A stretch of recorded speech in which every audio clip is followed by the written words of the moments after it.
Episode 14, Part 1. It's an apology. It's time for an apology. Who we saying we're sorry to? Who we talked about last week, LD? Ari Shafir? I'm not apologizing to that piece of shit. Let's see. Oh, you know what? What? We have to apologize to you guys. All 7 of you. I'm so sorry, but we are sellouts.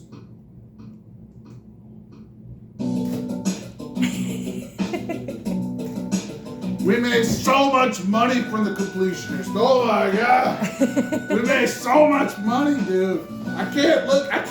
I gotta keep chasing it, man. I chase that money. I know. You know we're going on a trip to Disney World next month? Woo! Going to Orlando. Woo! Yeah. So what's the big shit now? We talked about Jake Doolittle. Stop. We talked about Jake Doolittle last week, said we weren't going to touch it because there was nothing to say. But we started looking at it. He released an apology video. Mm-hmm. You know? Was it an apology or just like a my response type thing? Did he apologize? He did, kind of. He said he owed somebody an apology. So listen, let's start. So anyway, how I came to understand that we had to do a Jake Doolittle video was I don't like doing videos where I say the same shit everybody already said. So you guys don't know it, but I listen to a lot of shit, washing dishes, just listening to shit, cooking dinner, listening to shit, and a lot of things I have nothing to say because there's fucking 100 videos already saying. Mm-hmm. So what's the point? That's why we don't do clips on this show. Because if you're here, you've already seen the clips, more than likely. I try to do like a link, and just on the off chance somebody hadn't seen. Yeah. And a lot of times I do a brief, talk about what the fuck happened. And usually it's for LG's benefit because she don't give a fuck. So I give a fuck. I just don't, give follow a, fuck a lot this of the drama stuff. shit. You don't give a fuck. I mean, you kind of do once I start telling you about it, but you don't got the where. You're not gonna fucking sit through a 2-hour-long video talking about it like I do. No, probably not. And I sit through these a lot of times for no reason, because at the end of it, I'm just like, well, that was a total waste of time. And that's the way it was last week when this Doolittle shit first happened. Is that he tried to come at H3 because Ethan, was worried about his health or whatever, and Doolittle tried to do like a takedown, I honestly tried to make it seem like it was some big deal. It's not, though. Anyone who watches H3, myself included, already knows that Ethan is a hypochondriac. The video was so fucking bad. You could just watch his video and not know what's going on, and just see that he's misrepresenting what's happening. And that's exactly what it is. So it was so obvious. I was like, what am I going to do? Sit here and just say the same shit that's obvious if you just watch it yourself. Right. And there's a bunch of videos of people who's got clips and people who are more established that could say all the same shit. So what's the point of me saying the same shit? Mm-hmm. But when I saw there was a apology, I said, you know what? I'll go ahead and listen to it. And I listened to it. And in the apology, I heard, man, this poor guy. Poor Jake Doolittle. Did y'all know he had Lyme disease? Did you know? Well, Well, let me tell you something. This poor boy had Lyme disease. So everybody got just leave. He can say whatever he wants now. Wasn't he homeless too? No, he's near homeless. He was near. He was near homeless. But wasn't actually homeless. So a lot of this is discussed in his apology video. Why? Because some people, I'm not saying he didn't go through hardships, but what I am saying is that some people just decide to be a victim because they like it. They like using it like a shield. And even whenever H3, when he felt the heat, that's what he did. He put up like a post where he's like, I had to go back to the hospital people are sending me death threats, you know? Mm. Well, yeah, of course. Am I supposed to believe this first time he got a death threat? At the size of his channel?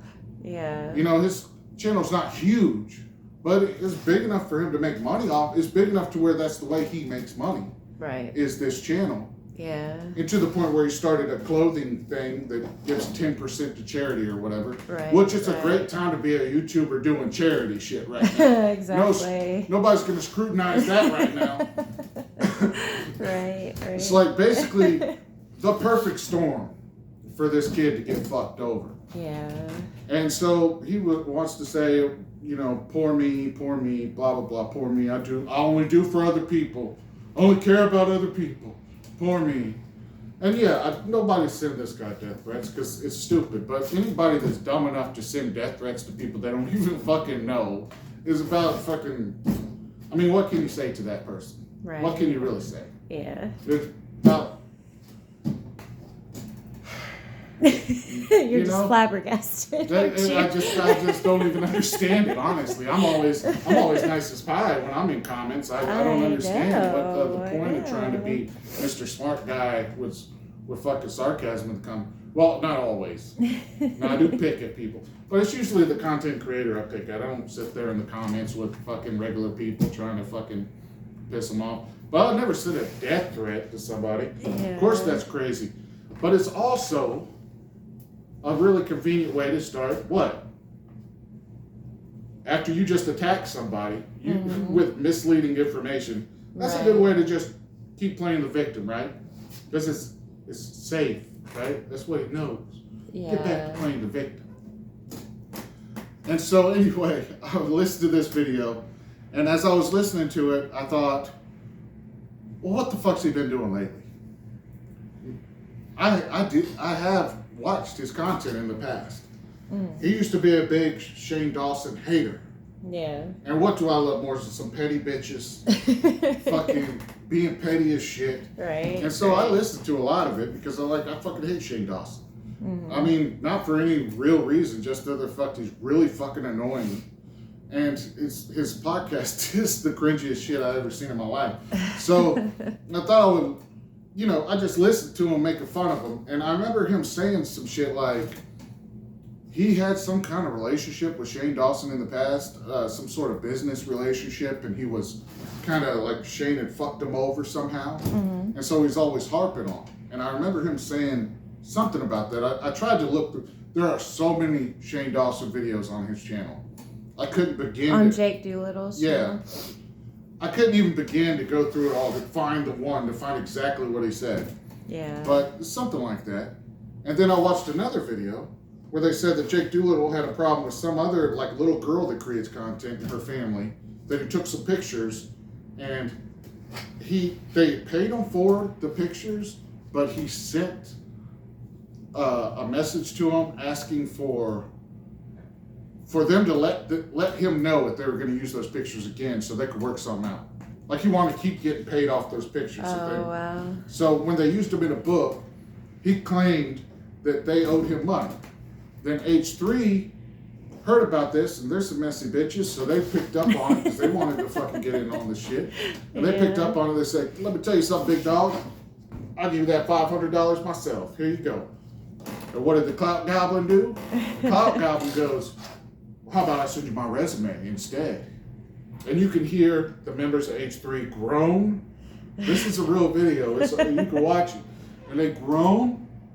And they're like, wasn't it Dan that was like, yeah, Dan's like, oh. You know, because this probably happens all the time because the whole AB thing. Because AB got on there by being a fan. Yeah. So that a lot of people think, ooh, I can do this too, you know?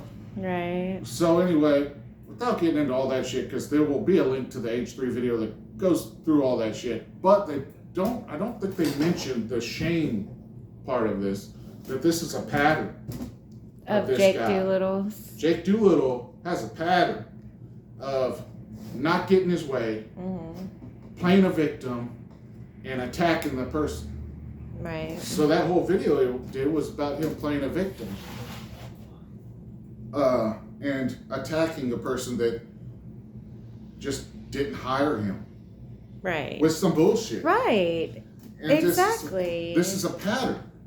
He does this shit Yeah. all the time.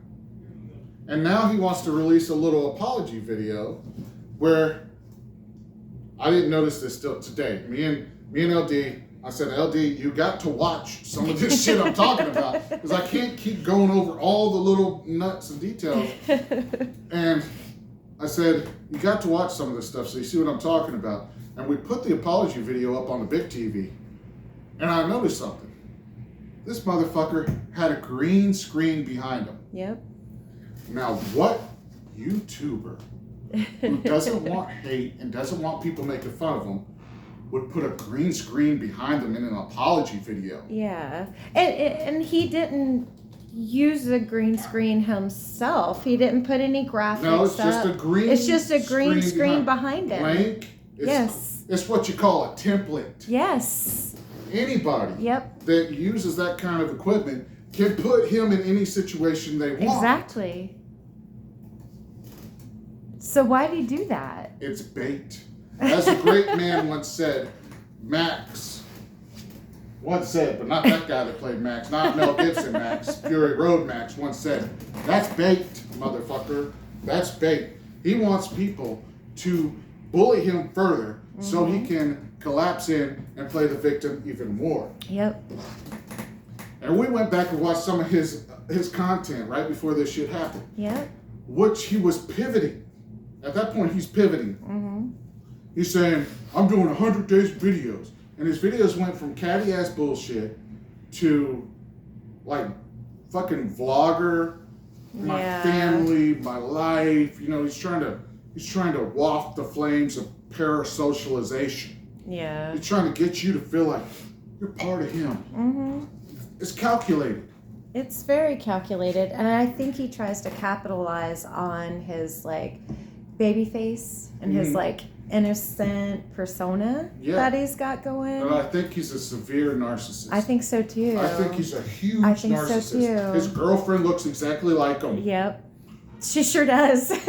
And anytime I see her in a video, he treats her like she's he's helped her. Yeah, like she's not quite as smart as he is. Yeah, she's not really. Or... And don't get me wrong, he's not abusing this woman. I'm not saying that.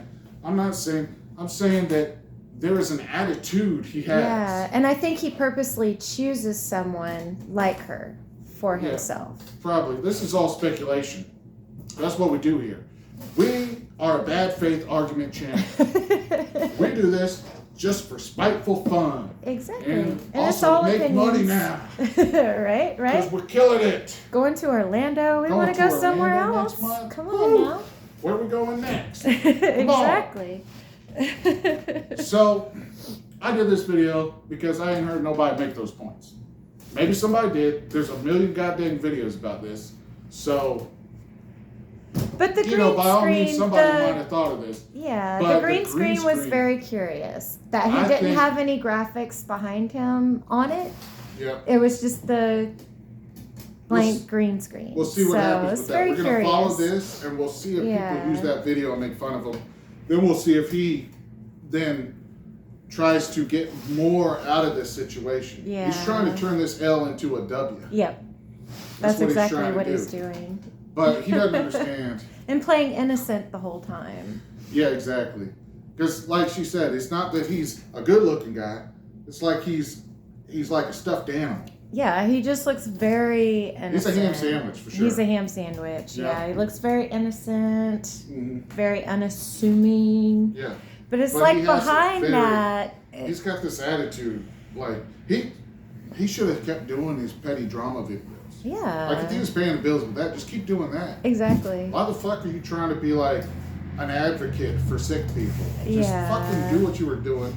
You mentioned it every once in a while back then, and it didn't seem like what it is now. Right. A desperate, scary attempt to manipulate people into giving you more money. And you can say what you want to about your charity, blah, blah, blah. Great, you give 10% to people that need it. That's great, but 100% is better. Mm-hmm. Yep. 100% is better. And if you can't do that, maybe instead of I don't know what the fuck. 10%'s good. I can't get too mad at giving something. Right. But to then have fundraiser next to all your videos. And then to plug it like, this is what I'm doing. This is the important work I'm doing. But you're only doing 10%. 10% is something you do. So he's...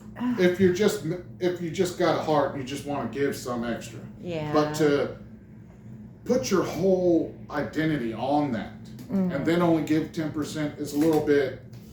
It's a little bit like, you know, if you're gonna be, is it nonprofit? Is it really a nonprofit if you're paying yourself? I guess. No. I guess technically, but you know, whatever. Anyway, where are we at on time on this one? 16 minutes. Ooh, yikes. All right. Welcome back.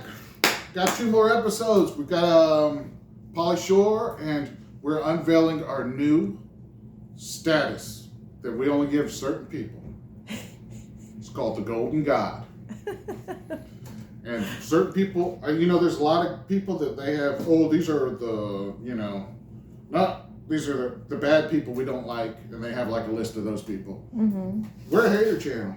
So everybody's bad people we don't like. So we point out the few that are golden gods.